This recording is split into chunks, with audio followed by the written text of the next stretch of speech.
विद्यार्थी मित्रमैत्रिणींनो, आज आपण CTTचा जो 31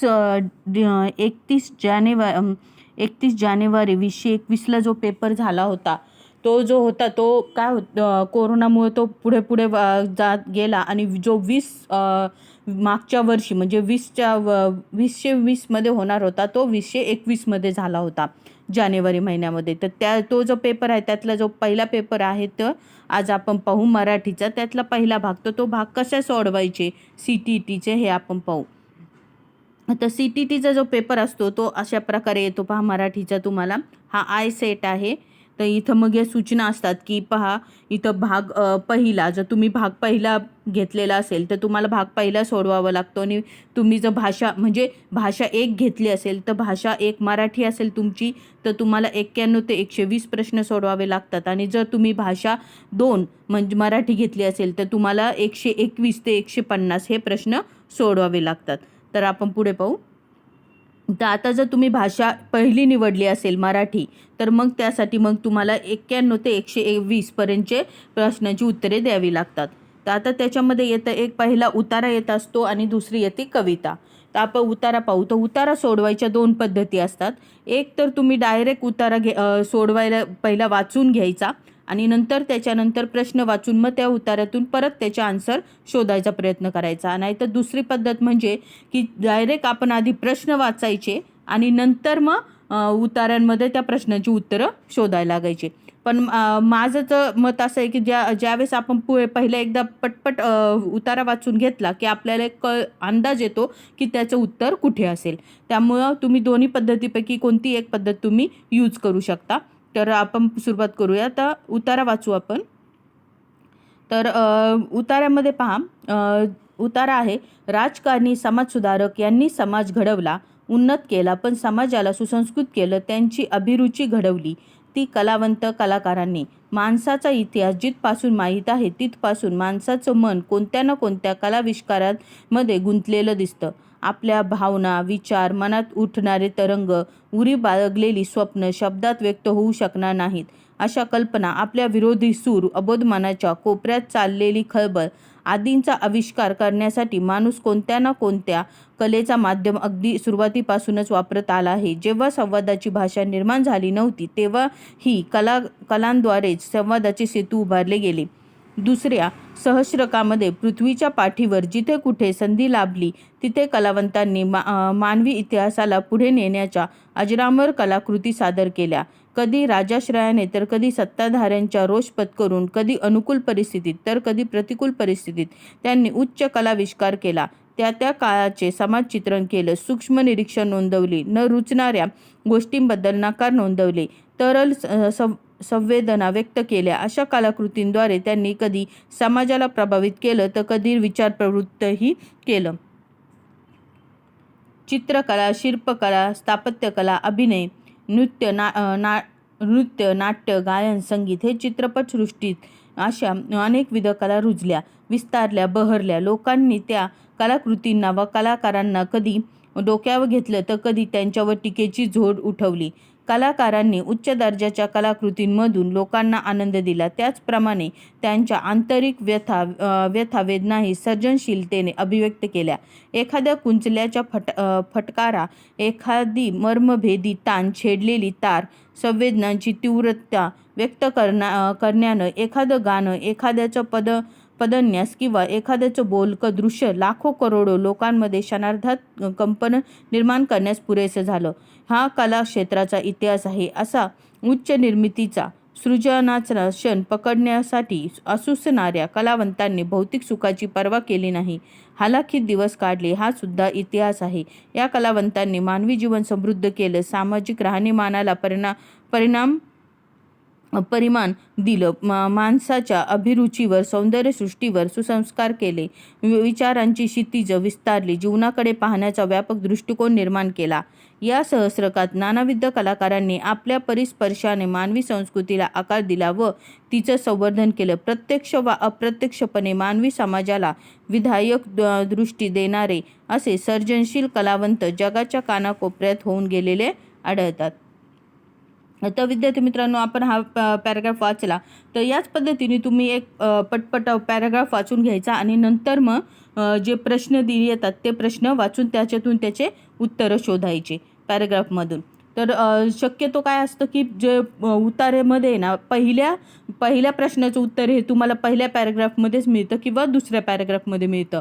शक्यतो असंच होतं, नाहीतर मग ते तिसऱ्या पॅराग्राफपर्यंत जातं. पण शक्यतो जर तुम्हाला दुसरी पद्धत यूज करायची असेल तर तसं करावं लागेल. तर आपण सुरुवात करूया. पहिला प्रश्न पाहू.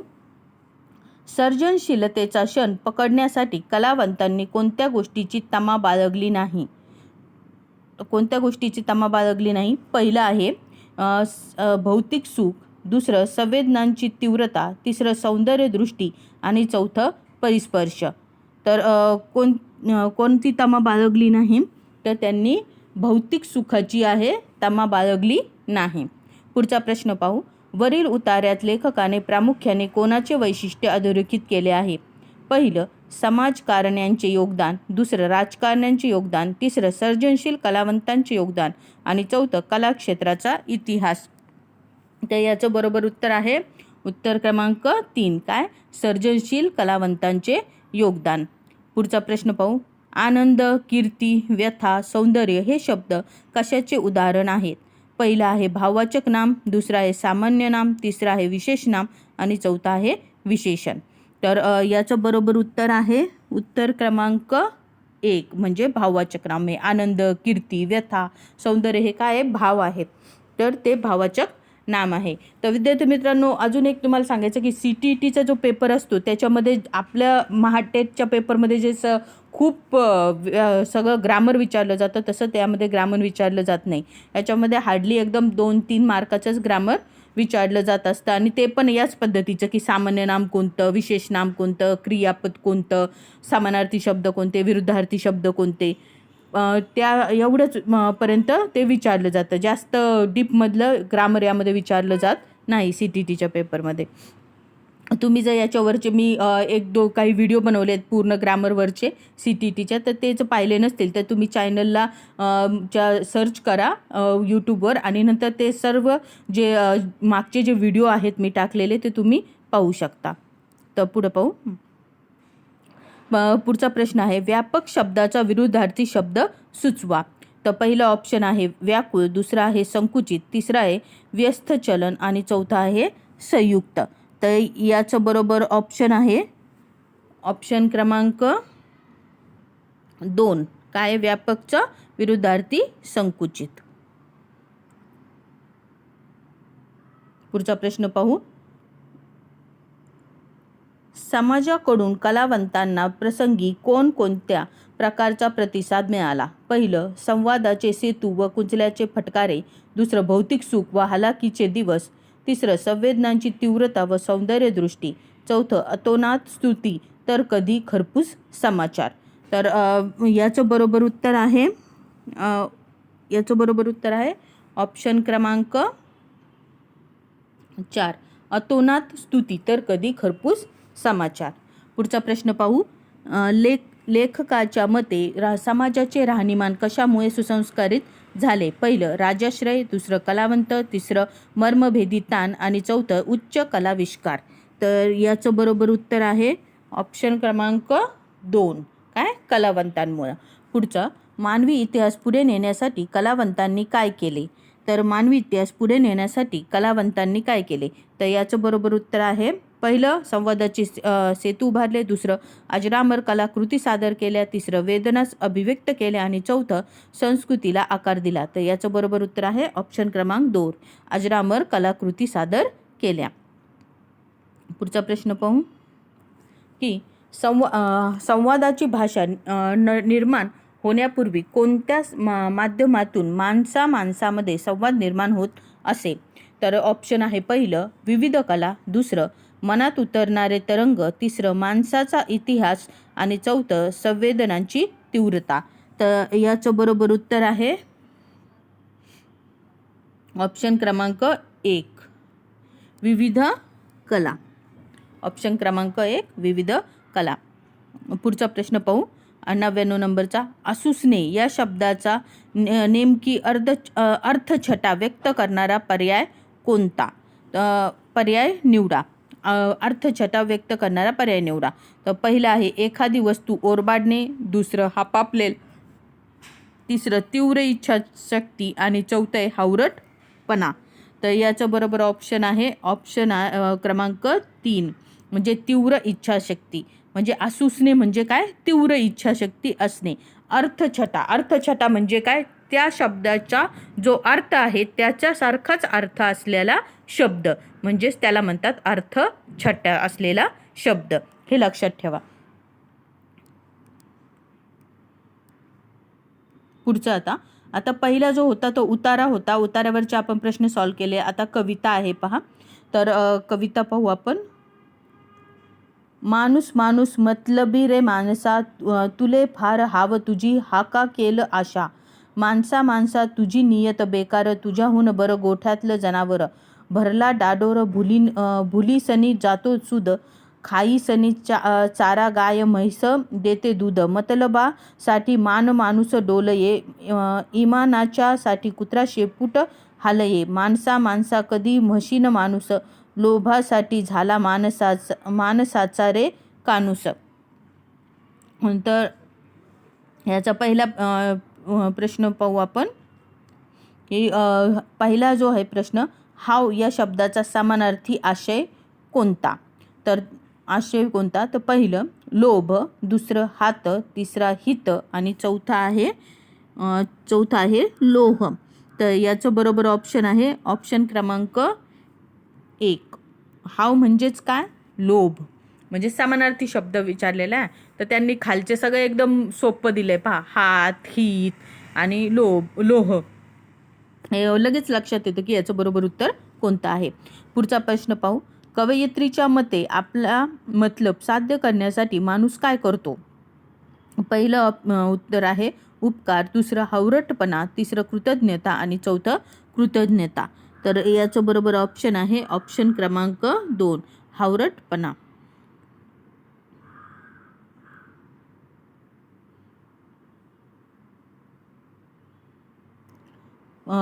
102 नंबरचा प्रश्न. माणसाकडून कोणती साधी अपेक्षा कवयित्रीने व्यक्त केली आहे? तर पहिलं आहे मान डोलावण्याची, दुसरं विस्मरणाची, तिसरं मतलबीपणाची आणि चौथं माणसासारखे वागण्याची. तर याचं बरोबर ऑप्शन आहे ऑप्शन क्रमांक 4 माणसासारखे वागण्याची. पुढचं पाहू. माणसापेक्षा कोण अधिक चांगलं असं कवयित्रीला वाटतं? पहिलं ऑप्शन आहे कुत्रा, दुसरं गोठ्यातलं जनावर, तिसरं चारा आणि चौथं गोठा. तर याचं बरोबर ऑप्शन आहे ऑप्शन क्रमांक 2 गोठ्यातलं जनावर. पुढचा प्रश्न पाहू. 104 नंबरचा. माणसाची कोणती वृत्ती कवयित्रीला चांगली नाही असे वाटते? पहिलं हाव, दुसरं आशा, तिसरं नियत आणि चौथं इमान. तर याचं बरोबर ऑप्शन आहे ऑप्शन क्रमांक 3 नियत. पुढचा प्रश्न पाहू. सामान्य नाम नसलेला पर्याय शोधा. आत्ताच मी तुम्हाला सांगितलं की अशाच प्रकारचे ग्रामरवर प्रश्न विचारले जातात की भाववाचक नाम कोणतं आहे, विशेष नाम कोणतं आहे, सामान्य नाम कोणतं आहे किंवा नसलेलं नाम कोणतं आहे. अशाच प्रकारचे CTET जास्त करून प्रश्न विचारले जातात किंवा प्रत्ययावर विचारले जातात, उपसर्गावर विचारले जातात. याच्या पलीकडं जास्त डीप विचारले जात नाहीत. पुढचं पाहू. तर याचं बरोबर ऑप्शन आहे ऑप्शन क्रमांक तर पहिलं आहे इमान, दुसरा आहे गाय, तिसरा आहे म्हैस आणि चौथा आहे कुत्रा. तर याचं बरोबर ऑप्शन आहे पहिलं इमान. सामान्य नाम नसलेला पर्याय कोणता आहे? इमान. पुढचे आता जसं आपल्या महाटेटच्या परीक्षेमध्ये पूर्ण व्याकरणावरच प्रश्न विचारले जातात, तर CTET विचारले जात नाही. याच्यामध्ये अध्यापनशास्त्रावर 15 प्रश्न विचारले जातात आणि 15 प्रश्न हे उतारा आणि कवितेवरचे गद्य आणि पद्य सेक्शनवर विचारले जात असतात. तर आता हे अध्यापनशास्त्रावरचे प्रश्न पाहूया आपण. तर पहिला प्रश्न पाहू यातला. तर तो आहे पहिला प्रश्न आहे व्याकरण शिकवण्यासाठी पुढीलपैकी कोणती पद्धत परिणामकारक ठरेल? तर पहिला ऑप्शन आहे व्याकरणाचे नियम सांगणे आणि उदाहरणे देणे, दुसरं भाषांतर करताना व्याकरणाचे नियम सांगणे, तिसरं व्याकरणाच्या पुस्तकाच्या आधारे व्याकरण शिकवणे आणि चौथं संदर्भ देऊन व्याकरणाच्या नियमांचा उलगडा करून देणे. तर याचं बरोबर ऑप्शन आहे ऑप्शन क्रमांक 4. ऑप्शन क्रमांक 4 संदर्भ देऊन व्याकरणाच्या नियमांचा उलगडा करून दाखवणे. पुढचा प्रश्न पाहू. सामाजिक आदानप्रदान या कल्पनेचा संबंध कोणाशी आहे? पहिलं पाणिनी, दुसरं स्किनर, तिसरं वॅगोस्की आणि चौथं कोहलबर्ग. सामाजिक आदानप्रदान याचा जो संबंध आहे तो आहे वायगोस्कीशी, म्हणजे ऑप्शन क्रमांक 3.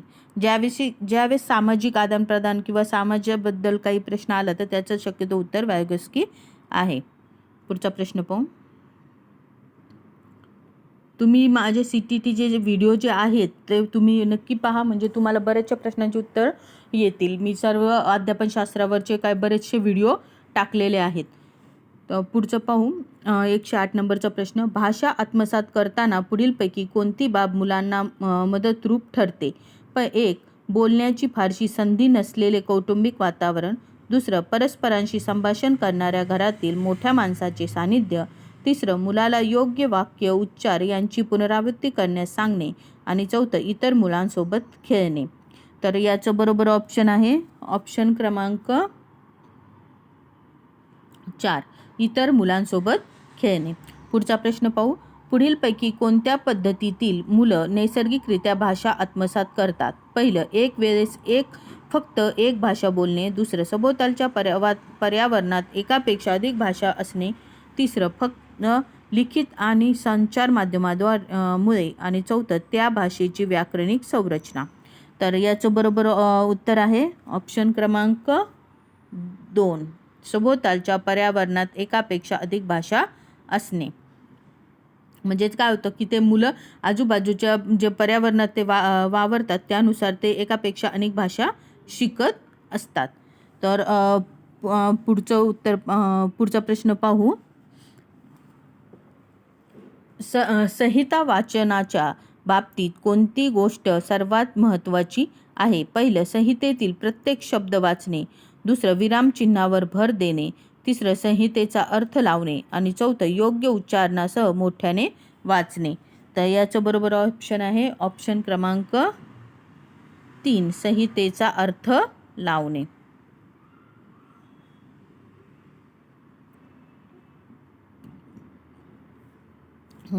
प्रश्न क्रमांक 111.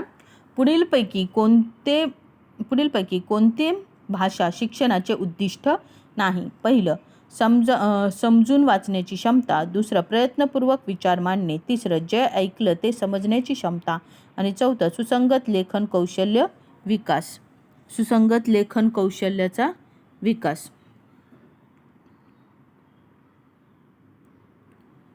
तो ऑप्शन क्रमांक 2 हे त्याचं बरोबर उत्तर आहे प्रयत्नपूर्वक विचार मांडणे.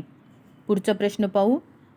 ध्वनिशास्त्रीय जागरूकतेचा संबंध कोणाशी आहे? पहिलं श्रवण क्षमता. दुसरं संभाषण क्षमता. तिसरं वाचन क्षमता. आणि चौथं लेखन क्षमता. तर याचं बरोबर उत्तर आहे ऑप्शन क्रमांक 3 वाचन क्षमता. नाओम चॉम्स्कीच्या मते भाषेच्या संदर्भात कोणती गोष्ट मुलांमध्ये जन्मता असते? तर पहिलं ऑप्शन आहे आत्मसात करणे. दुसरं अनुकरण करणे. तिसरं रूपांतर करणे. आणि चौथं जे आहे ते आहे अनुवाद करणे. तर याचं बरोबर ऑप्शन आहे ऑप्शन क्रमांक 1 आत्मसात करणे. चॉम्स्कीच्या मते हे काय आहे मुलं हे भाषा काय करत असतात? अर्जित करत असतात, आत्मसात करत असतात. पुढचा प्रश्न पाहू. 114 नंबरचा. भाषिक कौशल्य कशा प्रकारे शिकवले गेले पाहिजे? पहिलं अनुकरणातून. दुसरं एकाकीपणे. तिसरं सविस्तरपणे समजावून. आणि चौथं समग्रपणे शिकवून. तर याचं बरोबर ऑप्शन आहे ऑप्शन क्रमांक 4 समग्रपणे शिकवून. पुढचा प्रश्न. शिक्षिका मुलांना चित्र काढणे आणि रंग भरण्यास प्रवृत्त करते. यातून ती काय साध्य करू इच्छिते? पहिलं वर्गात शांतता राखण्यासाठी मुलांना कामाला लावणे. दुसरं क्रियात्मक क्षमता म्हणजे मोटर स्किल विकसित करणे. तिसरं उदयमान बाल कलावंतांना संधी देणे.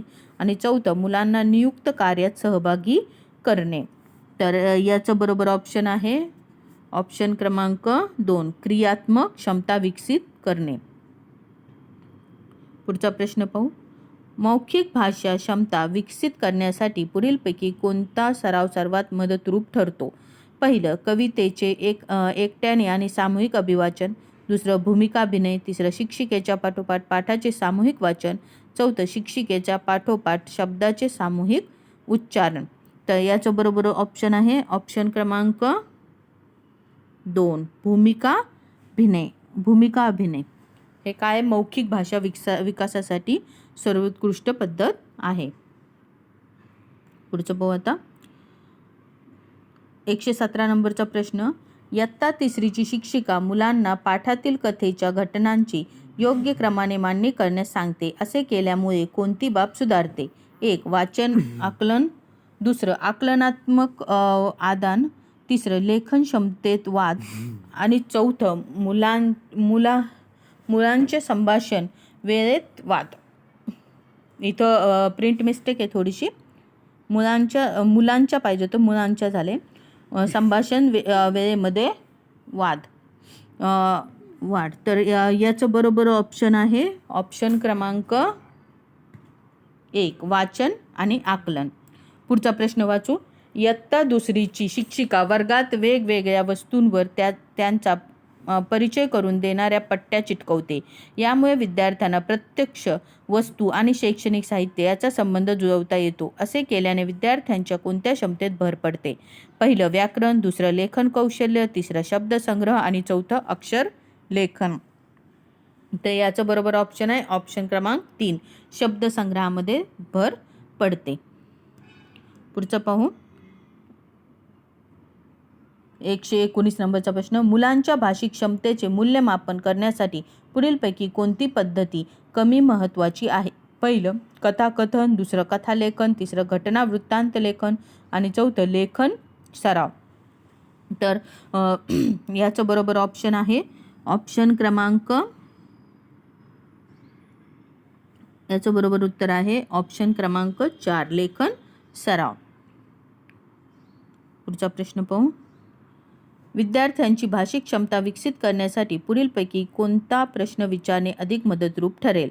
पहिलं तुम्हाला आवडलेल्या पुस्तकाचे नाव सांगा.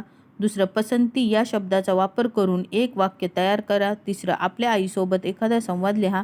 आणि चौथं तुम्ही वाचलेल्या कवितेच्या कवीचे नाव सांगा.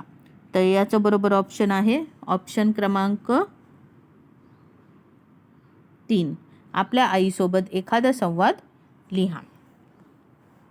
तर विद्यार्थी मित्रांनो, इथं हा पेपर जो आहे त्याचा भाषा 1 जो आहे तो संपलेला आहे. तर यासाठी आपल्याला हार्डली 20 ते 25 मिनटं लागले. तर अशाच प्रकारे तुम्हाला CTET पेपर असतो आणि तो तुम्हाला सॉल्व करायचा असतो. फक्त CTETचे जे पेपरमध्ये जे क्वेश्चन असतात तुम्ही पाहू शकता थोडे मोठे असतात. त्यामुळे वाचनाकडे आहे ना लक्ष द्यावं लागतं आणि वेळेकडे जास्त लक्ष द्यावं लागतं तर पेपर कव्हर होतो. तर मी आजचा जो व्हिडिओ तुम्हाला आवडला असेल तर नक्की व्हिडिओला लाईक करा, शेअर करा आणि चॅनलला अजून सबस्क्राईब केलं नसेल तर सबस्क्राईब करा. आणि जे काही CTETचे जुने व्हिडिओ मी टाकलेले ते पण पहा, म्हणजे त्यांचा तुम्हाला या परीक्षेमध्ये उपयोग होईल. धन्यवाद.